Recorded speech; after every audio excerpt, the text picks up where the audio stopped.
Hello, and thank you for joining us this afternoon. This is Jean Potter from the OPSRC Learning Team, Teaching and Learning Team, and I'm broadcasting from beautiful Tulsa, Oklahoma today. I wish you could see the view out the window because we're on the 18th floor and we can see the river out the window, and it's a beautiful view, but it doesn't show up.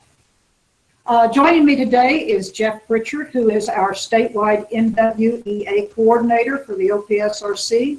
Hi, Jeff. Jean, how are you today? I'm doing great. How about you? Yeah, I'm doing well. I don't have as pretty a view as you have. I'm sitting in my office in Seminole, Oklahoma, but that's still a good place to be. Sounds good to me. Before we get started, if you're viewing this from the YouTube and would like to make some comments or would like to ask questions, you can switch over to our Hangout site, which is on the YouTube section in the information. There's a link and you can go directly to that. That should allow you as a participant to not only answer or use the question and answer, so you can post questions that we'll try to be watching for, but there's also a couple up in the upper left-hand corner are kind of look like tickets, and that will allow you to open our showcase where there are a couple handouts that you can download. If you're on YouTube and want to stay there, or if you would prefer contacting us later, you can't find the Q&A on the Hangout site, you can always contact Jeff or I for the handouts later. Now, let's get started. Jeff, can you tell us just a little bit about NWEA and its value to OPSRC members? Yes, NWEA stands for Northwest Evaluation Association, and it was actually founded in the 70s by a group of educators. It's a nonprofit company that its main mission is to have assessments and have good data to provide to educators. It's really kind of internationally known. The PISA test, which most of you are probably aware of, it's involved in the newest rendition of that, and also there's a test that they're developing similar to the PISA test to be used nationwide here in the United States, and they're the ones that have been chosen to develop that. So they're a very reputable company. The norms, we'll talk about the norms as we go on here.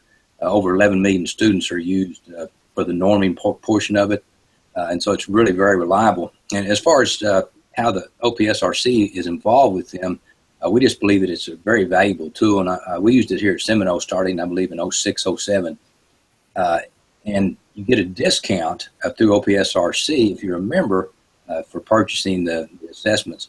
They're normally $12.50, I believe, per student. And if you're an OPSRC member, the first year OPSRC actually pays $8 of the $12.50. Then the second year it pays $6, and the third year it pays $4. So you can see it's a huge value. And I know at Seminole it saved us $12,000 in the first year alone. You couple that with the fact that the membership for OPSRC is $2,500. It's obviously one of those situations where it saved us a good amount of money. And it will any school that uses it. It makes a membership to OPSRC pay for itself easily and some usually. Okay, thank you, Jeff. And it does sound like a great deal. I know I've been impressed with everything that they've done. We're going to have two major goals today. Our first goal is to show you as new members or as new users a little bit about how to navigate the website. It can be a little confusing, so we're going to look at the overall website. And then we're also going to focus on the class report, one of the major reports that that you will have access to. Jeff used NWEA, as you said, in Seminole. You have some tips before we start for using NWEA or for accessing the data? Well, the main thing is that there's so much data. There's a lot of different reports that you have access to. And I think it's really important that you understand which reports are most valuable and which ones you'll need for the certain situations. And our goal really is to kind of focus in on the ones that you'll use, which ones you'll use first, the data you'll be seeing in those, and helping you decide pretty quickly that really out of all the reports, the class report, of course, is the first one that you'll see because it's the one that when you've only given one assessment, it will kind of give you a breakdown of your students and how they scored. Then after you have access to that one and you look at it, then pretty quickly you move on to the class breakdown, looking at the learning continuum. Then you can look at the quadrant chart, and there's several that are really good reports but you have to kind of take them one at a time and know how to find them. And so when you first log in, the first thing that you want to do once you check, all the things that you need to tick off there to get logged in, is find that class report. It doesn't say report, just find class. And when you click on class, well, then that'll pull up the one that you want to look at first. Okay, thanks, Jeff. I'm going to switch over now to my screen share. If all goes well, you should be able to see my screen when I'm talking, and then because of the way Google Hangouts on Air works, you will see Jeff's screen when he's talking. We'll try to make that as seamless as possible so it doesn't give you whiplash trying to go back and forth between the two.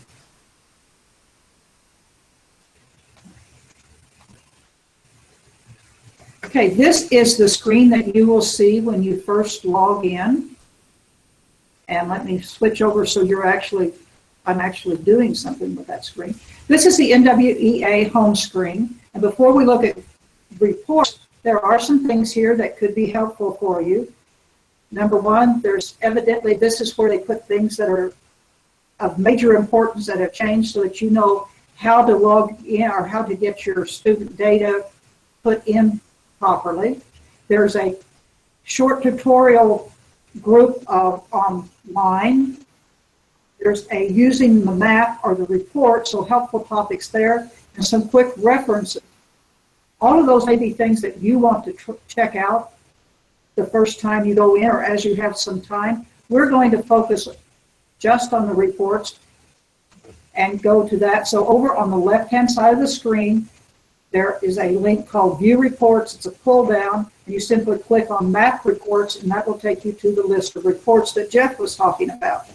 Again, here is another note or announcement that you need to know, so always watch for those yellow announcements. Map reports are what we're going to be focusing on. The one we're talking about today, as Jeff said, is the class report.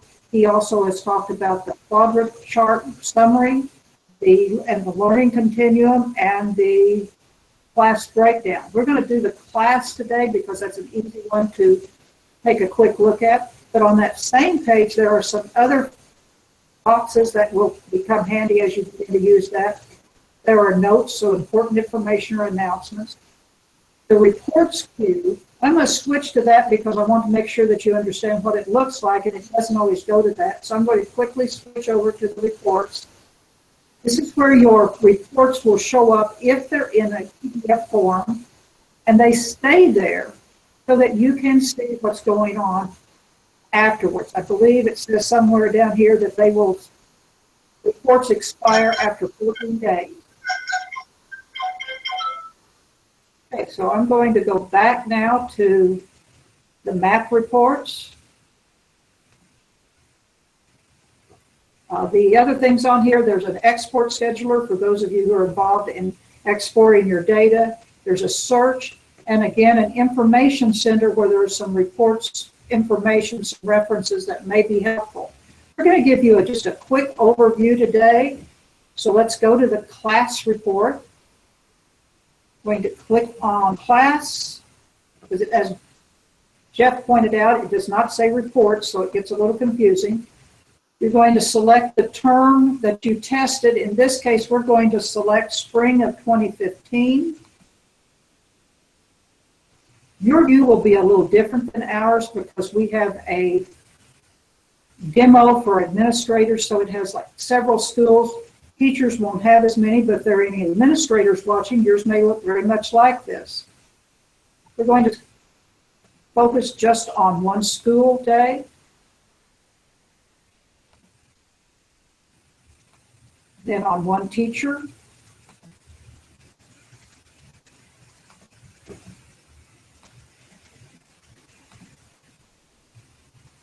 And then to make things easy for you to understand, we're only going to look at her math scores today. I'm going to unclick all of those.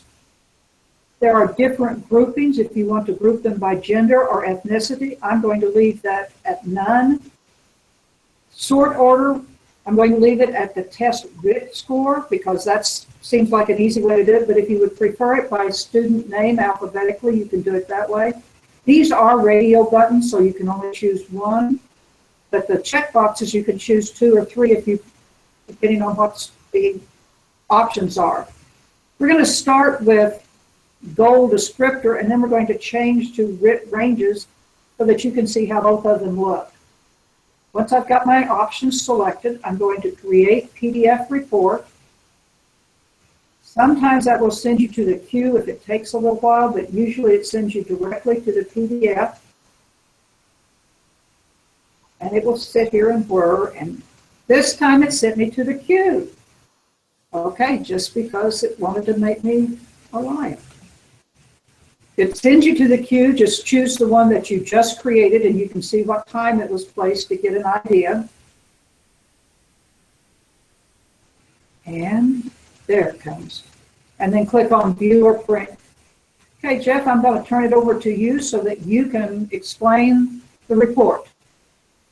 Okay, if you look at the top, it says class report there, whereas when you go to it, when you're looking for it, it just says class. So you have to realize that the class report says class when you click on it, but it'll say class report once you get to it.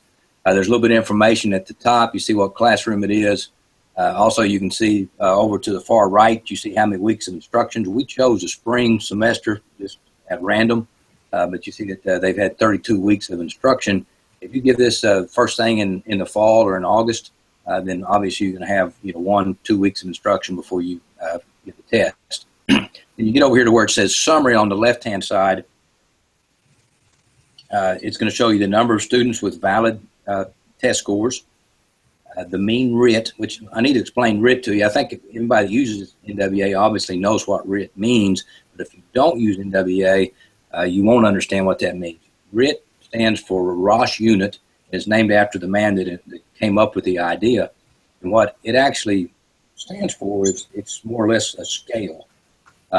It'd be the same as stepping on a bathroom scale to find out how much you weigh. The RIT score tells you what a student basically knows and what they don't know, no matter what their grade level or how old they are. Similar to if I were to step on a scale, how much I weigh, it doesn't matter how old I am. That's how much I weigh. And the RIT score is the same way. It doesn't matter if it's a second grader that scores a 190 or if it's a sophomore that scores a 190. 190 is a 190. And so that allows us to compare across grade levels. And also because it's a computer adaptive test, it allows us to know where a student is regardless of their grade level. And so when you look at that RIT score, that's telling you where that student is and what they know and what you need to teach them, regardless of where they are as far as their age or the grade that they're in. And so the mean RIT, we see right here, we have 21 valid test scores. The mean RIT was 217.7. The median was 222, and then our standard deviation, 17.1. That's a pretty large number, and the larger the number, it tells you as an educator that you're going to have more differentiation to deal with. Because if it's really compacted and you don't have much standard deviation, which means there's not much deviation from the mean, well, then most of your students are going to be right in there together where they have the same strengths, weaknesses, and knowledge level, so you can do more whole group instruction. If you have a large standard deviation, then obviously it tells you that you're going to have more individualized instructions and different strategies to address that. If you look on down here, then where it's in the overall performance, the first thing you'll see here is the overall performance. It's not broken down past that. You're going to see that it's broken down into low, which is those that scored below. Basically, it's in 20. So the 20th percentile and below.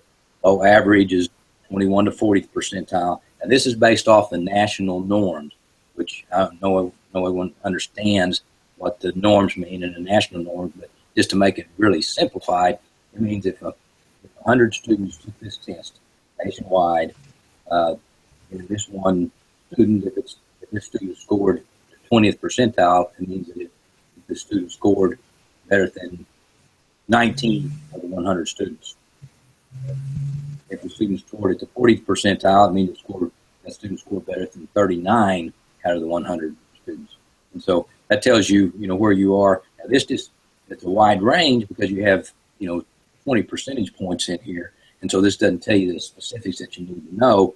But as far as a snapshot of your class, it does tell you that, because now you know Tanisha knows, or Janisha, that she has one student that's in the low category, which is below the 21st percentile, one student that's in the 21 to 40th percentile, and 8 that's in the average range, which is 41 to 60. You know, just as a note from experience, you know, right now we just came up with our new standards, and we haven't done a new test here in Oklahoma, and so we have to go over our past experience, and our past experience tells us that if a student scores in the 50th percentile or above, that they will pass the state test, be proficient or better. And so this is the area that the ones 41 to 60 are the ones that are in the area where they will probably be able to pass the test. Maybe not even by much, but they can pass it. Now we get into the high average and high, students that will pass it rather easily. So this first page kind of gives you the information that you need to know about the breakdown of your class and where they are just overall in mathematics. It doesn't break it down by goals yet. It just tells you the overall performance for mathematics. Do you have anything to add? No, and you're coming through very well. I do want to let people know we have 12 viewers out there. If you are viewing this and viewing the live stream on the Hangouts, if you wouldn't mind clicking on the question and answer if it's up there and just letting us know, you might put your name or maybe your email address so that we can get back in touch with you and do some follow-up. Okay, back to you, Jeff. Okay, let's go down to the next page here. And now we see that the next page of the report, and make sure that you always scroll with these, because if you don't scroll, you'll miss out on the information, and that's something that takes a little while to realize, because the report looks like it's a complete report when you first look at it, but as you scroll down, depending on what all you pull up, if you want to look at every one of the subjects, then it might be a 20-page report. So now we're going to look at the breakdown as far as by with Jeff, it's not showing very many. My view that I see is not showing very many results. Okay, now can you see that? I can see it, but they're all zeros. Yeah, that's probably because that's the. Let's go down to the next one here.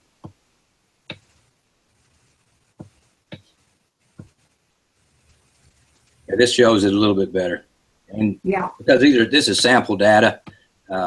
We don't know for sure what we're going to pull up when we get to these. You see here that the overall performance, you see on the left right here, and then the goal area tells you the breakdown. So the goal area of operations and algebraic thinking, if you look at the overall performance above, it shows that we don't have anybody in the low average. And when you break it down by goal area, operations, algebraic thinking, we have actually 3 students that are in this area. And so it really helps you to know where they might be, because if you just looked at the snapshot of the overall performance, you'd think, okay, we don't have anybody that's really low in any area of mathematics. That's not true.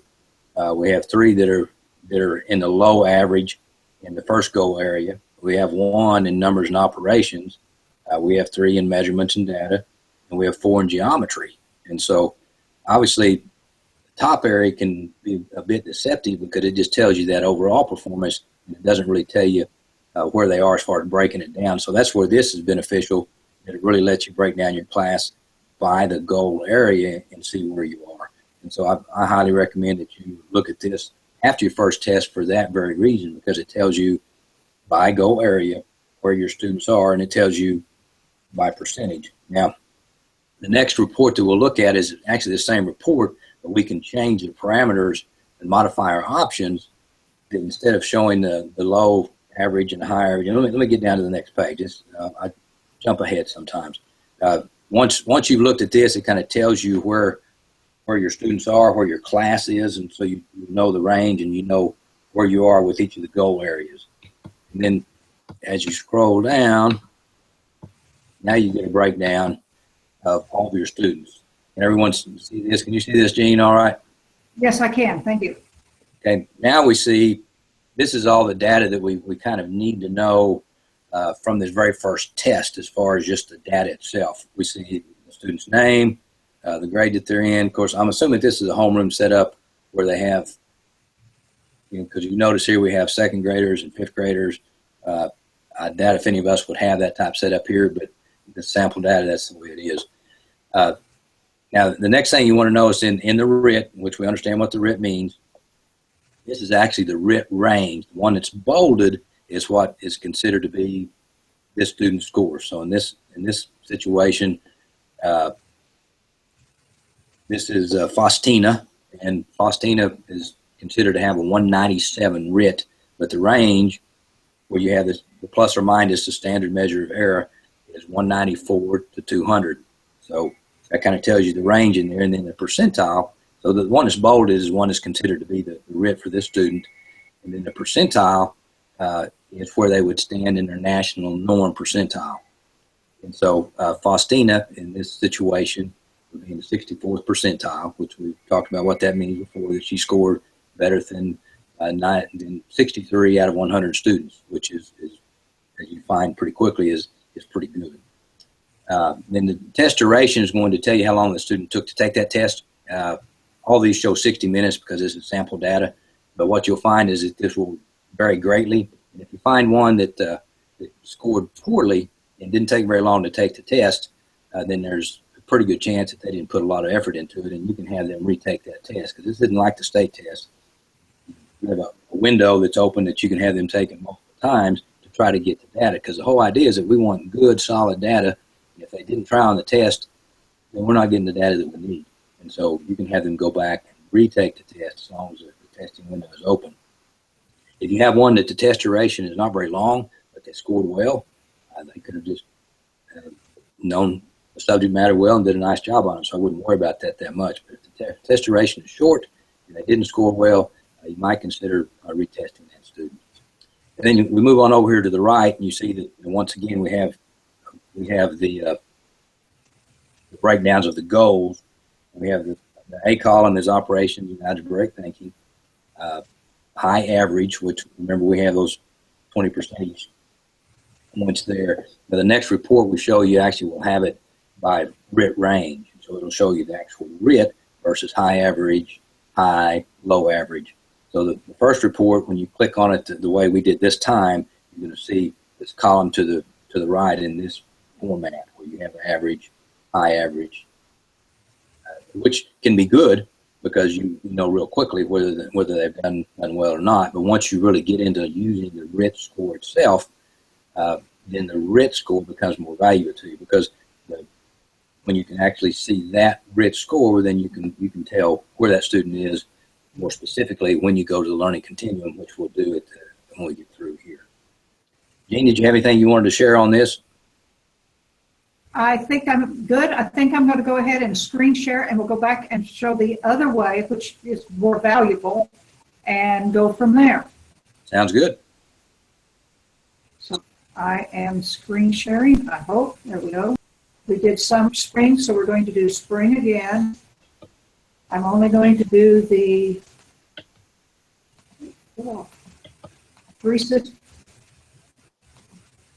Three Sisters Elementary, and next. And I'm only going to do Janisha or Janisa. Clear that. Clear. Okay. Thank you. I don't know if it's my fingers or what. Next.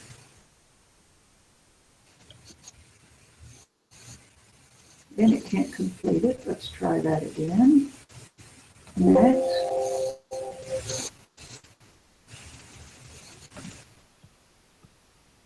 There we are. And again, just math.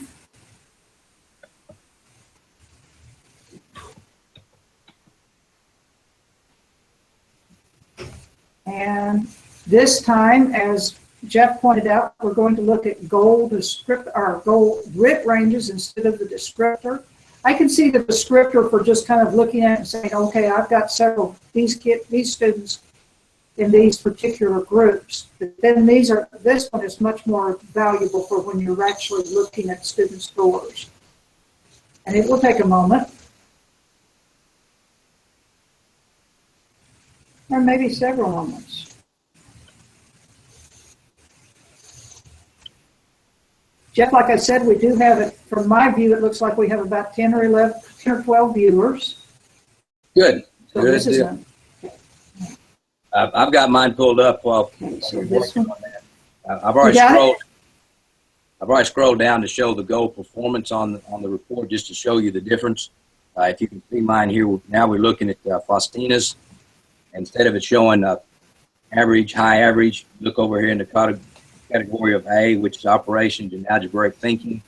Now we see the range for Faustina is 194 to 202.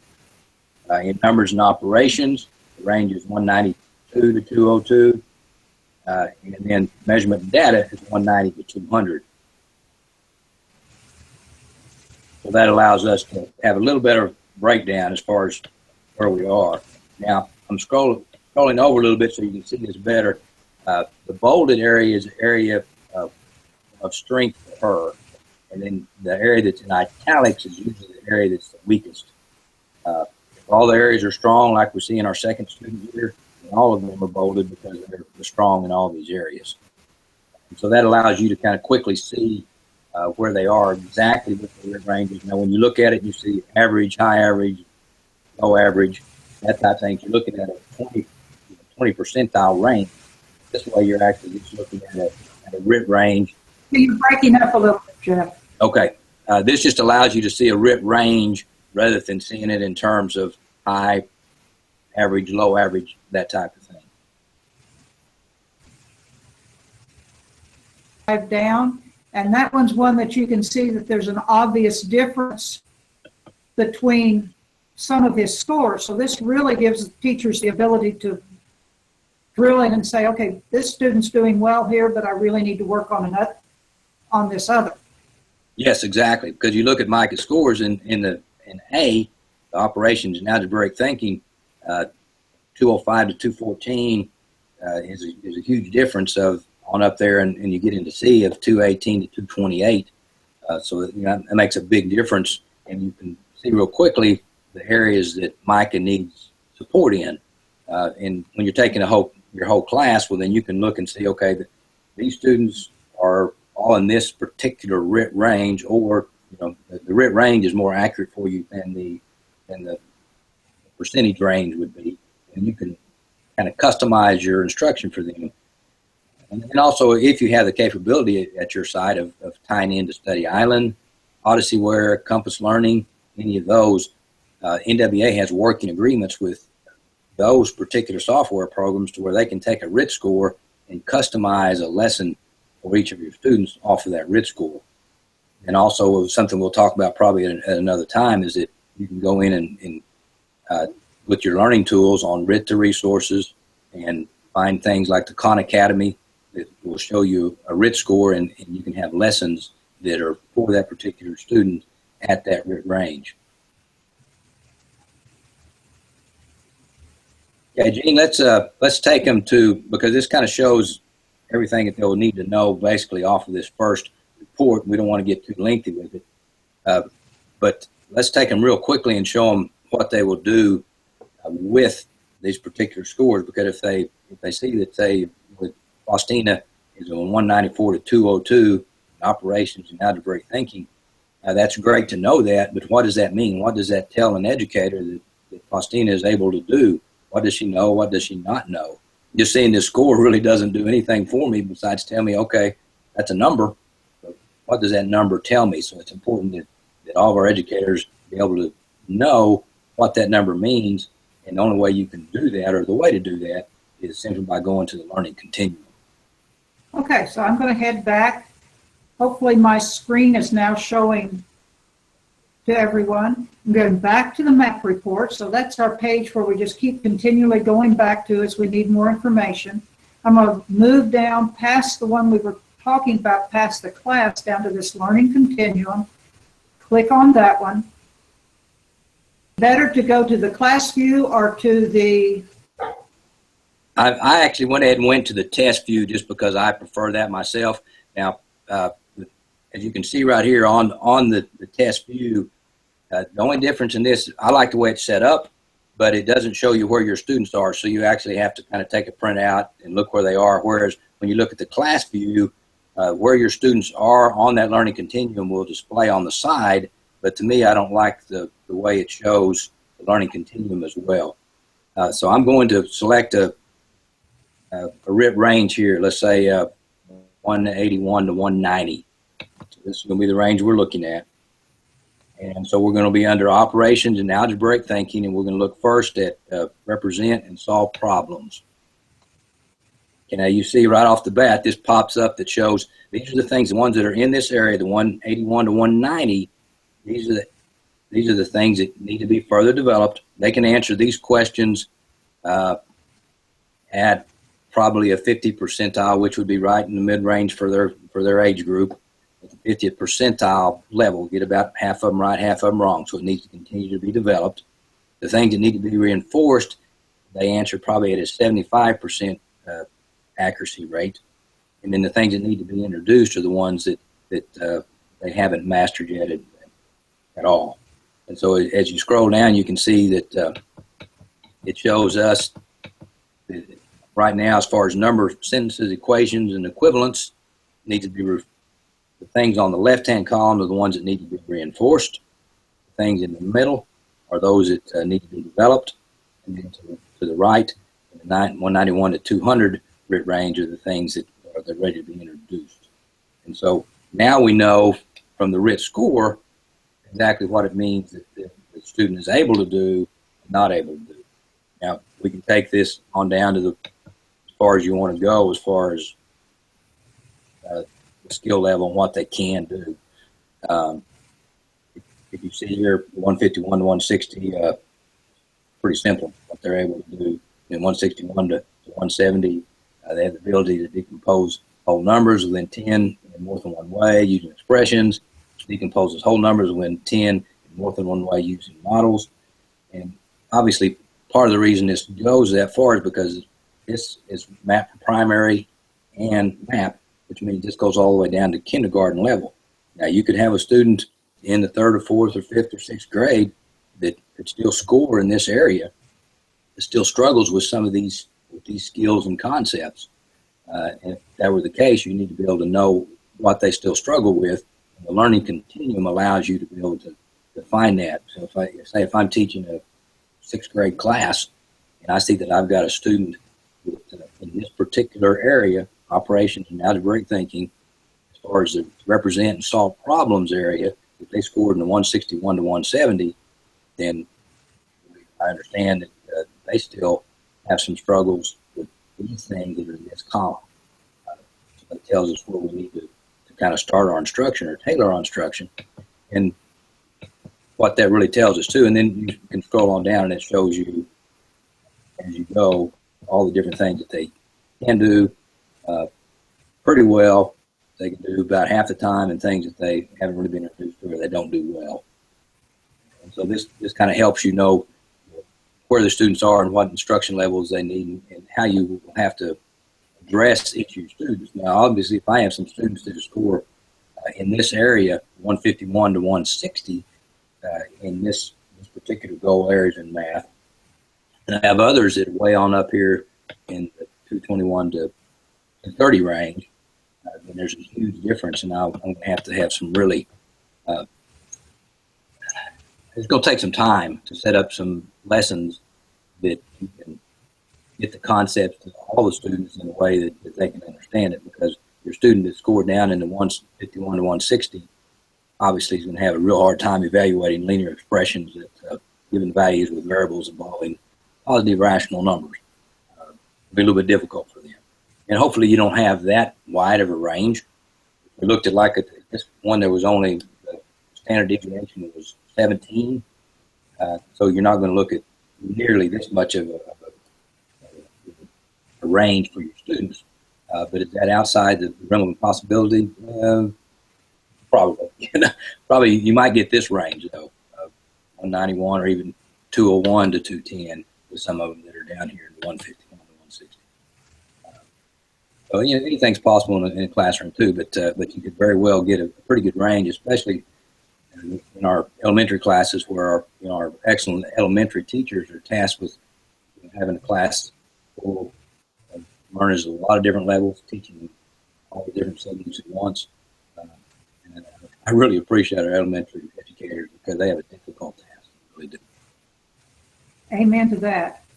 And Jeff, I went ahead, you were looking at the test view, just so people know what it looks like if they go and hit the class view instead so they know where they are.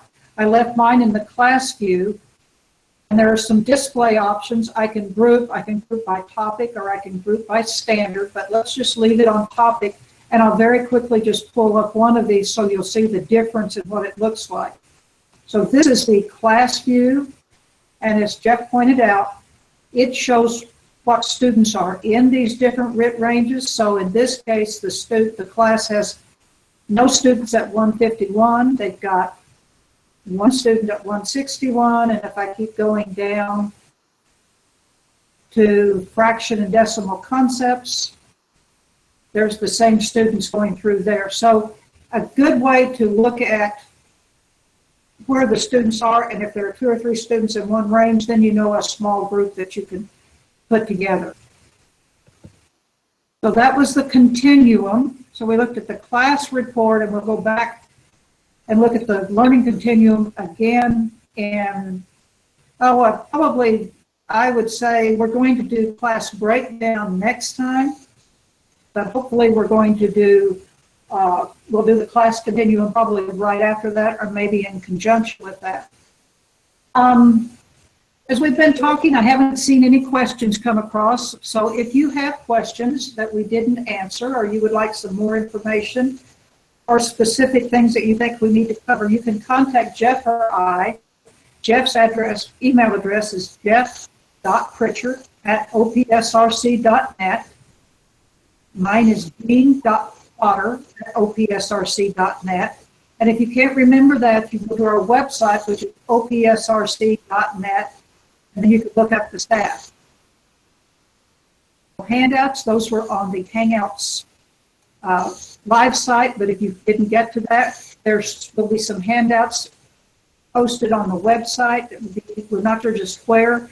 You need those earlier than they get posted. Just give Jeff or I a shout, and we'll get those to you. This is the first of a series of webinars we're going to be doing on NWEA. The plan is to have one of these every month on the 4th Thursday, as long as it's not a holiday. We're also doing a set of webinars on the 3rd Thursday that will be on just general technology tools and using those and integrating those into class instruction. Our next webinar, as I said, is going to be class breakdown report, and we would love to see you there. If you have any questions, please let us know. Jeff, do you have anything else that I missed? No, you did a nice job. I appreciate it. Everyone that listened, hope we didn't bore you too much. But if you have any questions, we'd love to help any way we can, because that's our whole goal, is to help you educate your students. And if we can be of assistance, please don't hesitate to let us know. Now, there's so much data there from NWEA, so just be sure and contact us so I can tell Jeff that he needs to help you out. Jeff, I'll talk to you later. Thanks, everyone, for attending, and be sure to drop by again. Thank you.